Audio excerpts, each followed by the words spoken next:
the flourishing harvest. Yung masaganang anihan na kanyang hinanda para sa ating lahat.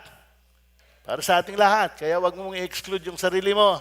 Kasama ka sa pagpapalain ng Diyos ng plentus of harvest in this season of flourish. Kasi yung salitang flourish ay maraming bunga. Larawan po ng harvest yung maraming bunga ng isang halaman o ng isang punong kahoy.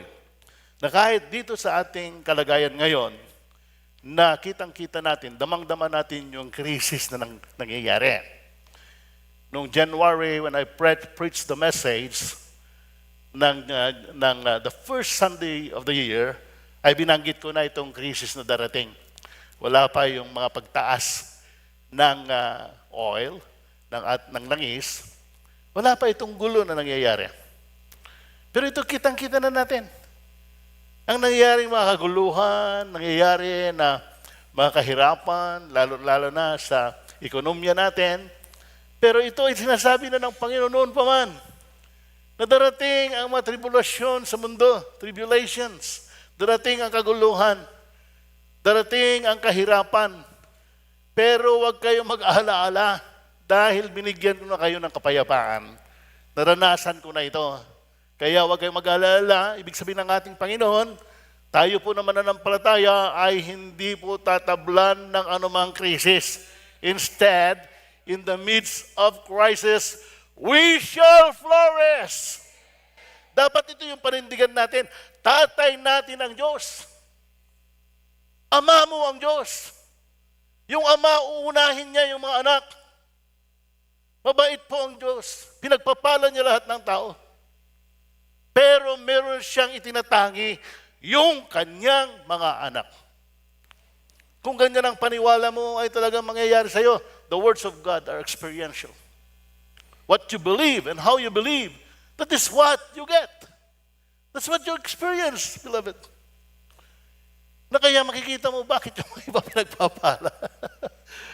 They know how to believe. Kailangan din na marunong kang maniwala, kabawat salita na papakinggan mo, gawin mo kapatid, hindi ka malulugi. Hindi ka lulugihin ng Panginoon. In fact, when He says something to you, special word for you, specific word to you, when you believe, that's when you experience breakthrough. Diyan ka nakakaranas. Dahil napakabait ng Diyos, mabait sa lahat ng tao. Kaya sabi ko nga, mayroon akong nakita na malusog na hindi man nananampalataya. Eh sinasabi ko, hindi pwede, Panginoon. Dapat mas malusog kami. Hallelujah? Dapat. Kasi tayo yung pinaglaanan ng Panginoon ng kanyang pangako. Yung sinasabi niya, every sickness, pinagaling niya. Every disease, pinagaling niya. Jesus Christ is the same yesterday, today, and forever. Yun po yung Diyos natin. Yun po yung Diyos ko. Hindi ako mapayag na hindi ko matanggap ang kanyang nilaan sa akin. Kung nagkukulang man ako, ay dagdagan ko ang pananampalataya ko. Dagdagan ko po ang aking paghahanap sa Kanya. Kung maaari, mag-ayuno ako. There are many times that I did fasting without telling anybody. Dahil hanap-hanap ko ang Diyos. Ako po'y lagi pong nagugutom sa Kanyang salita. Tatapatan niya ang ating kauhawan at kagutuman sa Kanya. Hallelujah! At ito nga, flourishing harvest, yung Kanyang nakita. It is a prophetic word of the Lord. Nasabi niya, darating yung masaganang anihan. Maghanda kayo.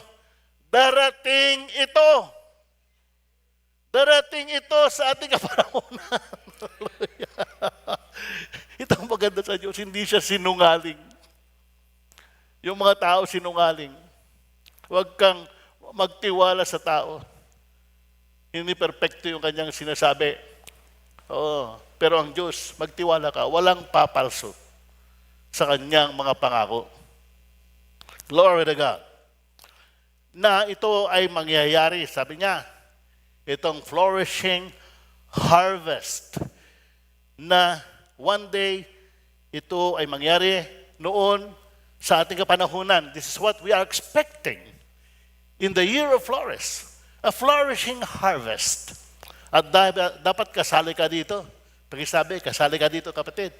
Kasi kung hindi ka kasali sa masaganang anihan, tagamatsyag ka lang. Tagamatsyag ka lang. Titignan mo, bakit sila pinagpapala? Why? Hindi nagkulang ang Diyos, nagkulang tayo. At kailangan punuan natin ang ating kakulangan sa kaalaman, sa karunungan, maraming larangan. Na hindi basta na ito ay pinababayaan mo lang, kapatid. If you have something to do with what you lack, do it. Mag-aral ka. Alam po ninyo, yung cellphone natin, ewan ko kung may app kayo dito. Kasi may app ako ng Bible ko dito eh. Oh. I-click mo lang, nandiyan na yung Biblia. Bakit hindi mo gamitin? Ha?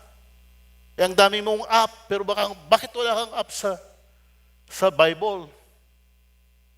Gamitin mo, kapatid. Yaman natin ang salita ng Diyos. Kung mayaman ako sa salita ng Diyos. Dahil may hinahangad ako, kung wala man akong pera, sabi ng salita ng Diyos ay, buy without money. Diba? Isaiah chapter 55 verse 1. Basahin po ninyo yan. Buy without money. May pananampalataya kayo. Kaya sinabi ng banal na kasulatan, yung mga mahihirap, malaki ang pananampalataya nila. Kasi magdepende na lang sila sa Diyos.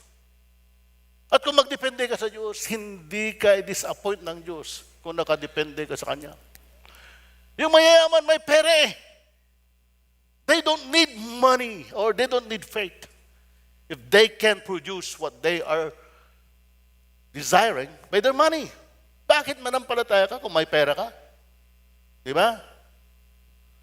Nakakaintindi mo. Pero kapag wala kang pera, doon ka iiyak sa Panginoon. Ganon kami noon. Noong nagsisimula kami. Walang pambili ng gamot. Puro lay hands lagi sa mga anak namin. Ino-honor naman ng Panginoon dahil sabi, lay your hands upon the sick and they shall recover. pareho lang kalagayan, di ba? Actually, maalala ko, hindi man lang ako bumili ng health insurance. Pero ito ako malusog. Hindi ko sinasabi na huwag kayong bibili, ha? Hindi po yung punto ko, kundi kung wala kang pera na pambili, magtiwala ka sa Diyos. Nasabi ko kanina, He's a God of compassion. Naawa siya sa iyo eh. Pero kung wala ka namang awa sa sarili mo, may mga tao na gano'n, walang awa sa sarili. They just do everything of their lives. Hindi mo alam ang kinabukasan mo, kapatid. Hindi mo alam. Marami kong nakitang tao, ang ganda ang tingin sa kinabukasan, but one day, wala na. We can only have a hope that is sure when you place your hope on the Lord Jesus Christ. Hallelujah! Na ito po yung sinasabi ng salita ng Diyos sa 2 Corinthians chapter 9, verse 10 to 11. Do you love the preaching? Noon malamya ako eh. Sabi ko, baguhin ko nga. Kasi maraming nangyayari na hindi maganda. Ituturo ako eh. Kasi si Pastor, malamya ang preaching niya eh.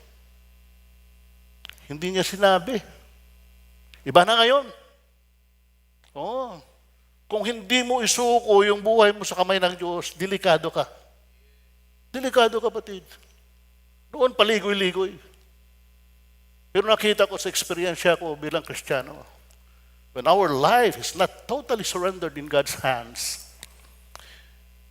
you cannot avail the full care of God, the full guidance of God, the full grace of God. Pero kapag nakasuko ka doon, may right ka na mag-claim, God, I have given it all. Hindi mo mahihigitan yung kadakilaan ng Diyos na pagpapalain ka. You cannot. Ibigay mo na ang lahat, masigit pa yung babalik sa'yo. That is our God. Kung mahigitan mo na, ay ikaw na yung Diyos. Hindi eh. Compared to our great Almighty God, para lang tayong a tiny sun compared to the universe. We can never compare ourselves. We can give it all, but God will still give more than you have given to God.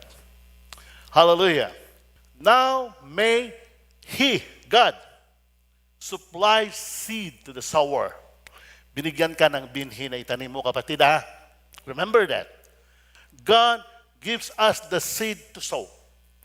Nasabi dito, and bread for food. Hindi lang yung binigay niya, pati pagkain. Meron siyang kaparaanan para hindi ka magutom. I cannot remember na ako'y nagutom o na wala ng pagkain sa aking pagsisilbi sa Panginoon. On those days that we are still so lacking of many things. Hindi agad-agad ay pinagpala ko ng Panginoon. Nagsimula kami sa wala ni Sister Joy. Nakahiga sa sahig. Wala kaming refrigerator. Basta, ang meron lang kami ay pangarap. That we were happy. We know we have a living God. We know that we have a God who will do what He promised. Kaya yung tangan-tangan lang namin ay mga pangako at that time. Pero nakita namin, matapat po ang Diyos. Hindi niya ipagkait ang mga pangako na pinapaniwalaan mo, isang araw mangyayari sa iyo. Supply and multiply the seed. Yung binhi na binigay niya sa iyo, alam mo ba yung binhi mo, kapatid? Kasi sabi mo nga, marami kang binhi. Kapag kumain ka ng avocado, may binhi ka na. Di ba? Every time that you eat fruits. At kung itanim mo yan, kung may lupa ka, tutubo ito, balang araw magbubunga. Kasi sabi ko, marami po kaming mga punong kahoy ngayon. Napapakinabangan namin. Glory to God. Meron kaming avocado, maraming bunga. Hindi kasya para sa lahat. Pero ito po ay isang larawan na kung magtanim ka, balang araw magnaani ka. Na ito ay pararamihin ng Diyos. Kahit anong binhi.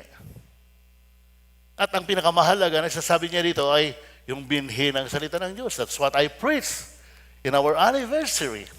Alam po ninyo, yung preaching ko, pinakinggan ko na naman kasi nabibless ako eh.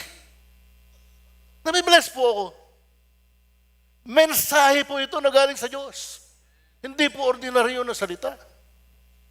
At ito yung binabahagi ko kasi gusto ko lahat ng tinataniman ko na puso ay magbunga po ng 30-fold, 60-fold, and 100-fold one day. Bakit tayo nakarayo sa ating ministry? All over the country and even parts of the world. Hindi po tsamba po ito, kapatid. At hindi naman ako isang tao na attractive sa marami. Simple lang. Hindi ako naghangad ng popularity. Bata pa ako, ginawa na po ako na National Director ng Missions sa Assemblies of God. Pero nakita ko ay out of place ako. Tinanggihan ko. Malis ako. At nag-concentrate dito po sa ating ministry at hindi po ako nagkamali ng decision ko dahil lumaki. Hallelujah. Sabi nga ng district ng General Superintendent, nandito ka na eh. Nandito ka na sa taas. One day you will become a General Superintendent of the... Sabi ko, hindi ako interesado dyan. Interesado ako yung sinasabi ng Panginoon. Kahit saan ako papuntahin, kahit sa bundok, basta sinabi niya, I have to obey because the Lord is my Lord. Hallelujah. Kapag ganyan, talagang Panginoon mo at sumusunod ka, pagpapalain ka ng todo.